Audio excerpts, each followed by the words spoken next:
লৈ আহিছো এটা ইতিবাচক খবৰ। সাম্প্ৰতিক সময়ত সম্প্ৰীতিৰ অনন্য নিদৰ্শন। মুছলমান লোকে দেখুৱালে মানৱীয়তা। হিন্দু যুৱকৰ অন্তিম সংস্কাৰ কৰিলে একাংশ মুছলমান লোকে। শ মুছলমান লোক ওলাই আহিল আৰু হিন্দু যুৱকৰ অন্তিম সংস্কাৰ কৰিলে সকলোৱে। আৰু বৰ্তমান সময়ত মুছলমান লোকসকলে দেখুৱাইছে মানৱতা। আৰু এই সন্দৰ্ভত সবিশেষ লৈ অহাৰ চেষ্টা কৰিছো। জনাই আছো এটা ইতিবাচক খবৰ। Time 8 big breaking. সাম্প্ৰতিক সময়ত সম্প্ৰীতিৰ অনন্য নিদৰ্শন। এটা ইতিবাচক খবৰ লৈ আহিছো পুৱাই। মুছলিম সম্প্ৰদায়ৰ লোকে দেখুৱাইছে মানৱতা। মুছলমান সম্প্ৰদায়ৰ লোকে মানৱতা দেখুওৱা দেখিবলৈ পোৱা গৈছে। হিন্দু যুৱকৰ অন্তিম সময়ত মুছলমান লোকে আগবঢ়াইছে সহায়ৰ হাত। ধৰ্ম প্ৰধান নহয়, মানৱতাহে শ্ৰেষ্ঠ। ধৰ্ম প্ৰমাণ কৰিলে মুছলমান ৰাইজে। মানৱতাহে শ্ৰেষ্ঠ ধৰ্ম, সেয়া প্ৰমাণ কৰিলে মুছলমান ৰাইজে। হিন্দু যুৱকৰ অন্তিম সৎকাৰ কৰি সমাজলৈ অনন্য বাৰ্তা কঢ়িয়াইছে মুছলমান লোকে। অভয়াপুৰীৰ আমবাৰী গাঁৱত সংঘটিত হৈছে এই ঘটনা। আমবাৰী গাঁৱৰ হিন্দু যুৱক প্ৰতীক ভৌমিকৰ আকস্মিক মৃত্যু হয়। প্ৰতীক ভৌমিক নামৰ এগৰাকী যুৱকৰ আকস্মিক মৃত্যু হয় আৰু যুৱকজনৰ মৃত্যুত সমগ্ৰ অঞ্চলটোতে গভীৰ শোকৰ ছাঁ দেখিবলৈ পোৱা গৈছে। ধৰ্মীয় দেওনা ভাঙি শোকাকুল পৰিয়ালৰ কাষত থিয় দিলে ইছলাম ধৰ্মী চুবুৰীয়া লোক। ধৰ্মীয় অসহিষ্ণুতাৰ সময়তে অভয়াপুৰীৰ পৰা আহিছে এই মানৱতাৰ খবৰ। কান্ধত কান্ধ মিলাই হিন্দু ৰীতিৰে শ্মশানত মৃতদেহ সৎকাৰ কৰিলে মুছলমান লোকসকলে। ধৰ্মৰ প্ৰাচীৰ ভাঙি কৰা এই মহান কাৰ্যক সমগ্ৰ অঞ্চলটোতে ভূয়সী প্ৰশংসা কৰা দেখিবলৈ পোৱা গৈছে। বিপদে আপদে মানুহেই মানুহৰ বাবে পুনৰ এবাৰ প্ৰমাণ কৰিলে এই ঘটনাই। পুৱাই এটা ইতিবাচক খবৰ লৈ আহিছো। এয়া হৈছে দৃশ্যাংশ দেখুৱাই আছো। এনেকৈ হিন্দু যুৱকৰ অন্তিম সৎকাৰ কৰিলে মুছলমান লোকসকলে। যি সময়ত আমি ৰাজনীতিৰ মেৰপাকত হিন্দু মুছলমানৰ মাজত বিভেদৰ সৃষ্টি হোৱা দেখিবলৈ পাওঁ, সেই সময়তে কিন্তু মুছলমান সম্প্ৰদায়ৰ লোকে এক ইতিবাচক বাৰ্তা কঢ়িয়াইছে। হিন্দু যুৱকৰ অন্তিম সৎকাৰত মুছলমান সম্প্ৰদায়ৰ লোক উপস্থিত হয় আৰু তেওঁলোকে তাত সকলো হিন্দু ৰীতি নীতিৰে অন্তিম সৎকাৰ সম্পন্ন কৰে।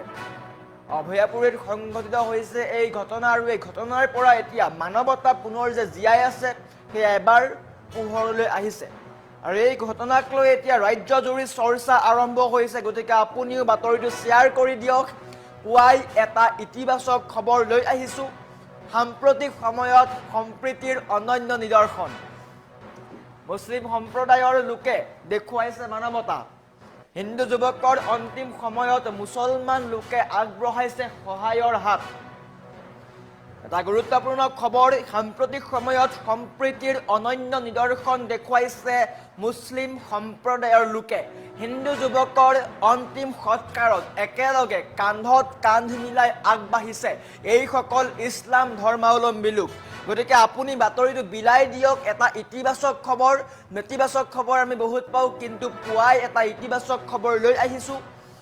যি সময়ত সাম্প্ৰদায়িক বিভেদৰ সৃষ্টি হৈছে সেই সময়তে কিন্তু একাংশ ইছলাম ধৰ্মাৱলম্বী লোকে নিজৰ মানৱীয়তা দাঙি ধৰিছে। ধৰ্ম শ্ৰেষ্ঠ নহয়, পৃথিৱীৰ আটাইতকৈ ডাঙৰ ধৰ্ম হৈছে মানৱতা। ইয়াক পুনৰ এবাৰ প্ৰমাণ কৰিছে এইসকল ইছলাম ধৰ্মাৱলম্বী লোকে। আৰু বৰ্তমান এই ঘটনাক লৈ সকলোৱে প্ৰশংসা কৰিছে। হিন্দু যুৱকৰ অন্তিম সময়ত মুছলমান লোকে সৎকাৰ কৰিছে। কান্ধত কান্ধ মিলাই হিন্দু ৰীতি নীতিৰে সৎকাৰ কৰা দেখিবলৈ পোৱা গৈছে। আপোনালোকৰ মন্তব্য এই ক্ষেত্ৰত কি? আপোনালোকেও আপোনালোকৰ মতামত আগবঢ়াব পাৰে। এটা ইতিবাচক খবৰ। এই খবৰ প্ৰতিদিনে পোৱা নাযায়, কেতিয়াবা এনেকুৱা খবৰ আহে আৰু এই খবৰবিলাক আমি বিলাব লাগে। কিয়নো এটা ইতিবাচক খবৰ, নেতিবাচক খবৰ বহুত থাকে, কিন্তু ইতিবাচক খবৰে নিশ্চয়কৈ সমাজত ভাল প্ৰভাৱ পেলায়। এই বাতৰিটোৱে নিশ্চয়কৈ সমাজত ভাল প্ৰভাৱ পেলাব। তাৰ সমান্তৰালকৈ ইছলাম ধৰ্মাৱলম্বী লোকসকলে কৰা এই কাৰ্যক সকলোৱে প্ৰশংসা কৰিছে। আপুনিও প্ৰশংসা কৰক। এটা ইতিবাচক খবৰ। হিন্দু যুৱকৰ মৃত্যুৰ পিছতেই সৎকাৰ কৰিবলৈ ওলাই আহিছে শ শ ইছলাম ধৰ্মাৱলম্বী লোক।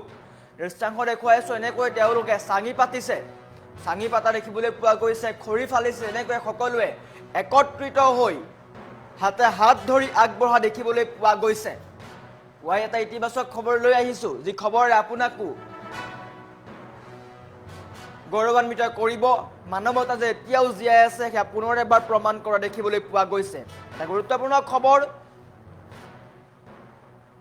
তাৰ সমান্তৰালকৈ এগৰাকী হিন্দু যুৱকৰ মৃত্যু হৈছিল। এইগৰাকী হিন্দু যুৱক যাৰ নাম হৈছে প্ৰতীক ভৌমিক, আৰু তেওঁৰ আকস্মিক মৃত্যু হয়। আৰু আকস্মিক মৃত্যুৰ পিছতেই শ শ ইছলাম ধৰ্মাৱলম্বী চুবুৰীয়া লোক ওলাই আহে।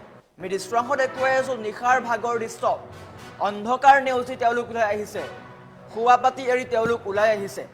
এয়া হৈছে আমাৰ অসম, এয়া হৈছে একতাৰ অসম, অনন্য অসম। অসমত কোনো হিন্দু মুছলমানৰ ভেদাভেদ নাই। অসমত প্ৰতিগৰাকী অসমীয়া হয়, ইয়াক এবাৰ পুনৰ এবাৰ প্ৰমাণ কৰিছে।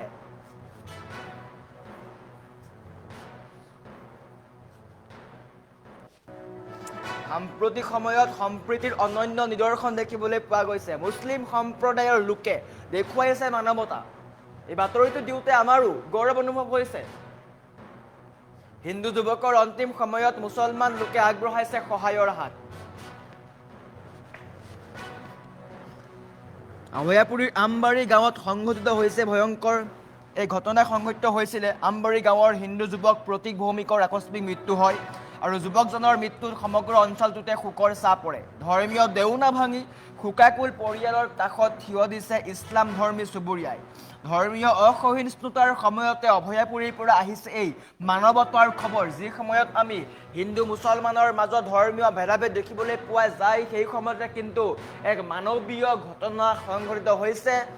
ধৰ্ম ডাঙৰ নহয়, আটাইতকৈ ডাঙৰ ধৰ্ম হৈছে মানৱতা। ইয়াক পুনৰ এবাৰ প্ৰমাণ কৰিছে ইছলাম ধৰ্মাৱলম্বী লোকে।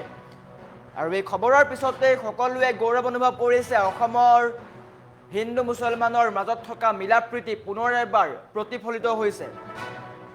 গতিকে এই ক্ষেত্ৰত আপোনাৰ মতামত কি, আপুনিও কমেণ্ট কৰিব পাৰে।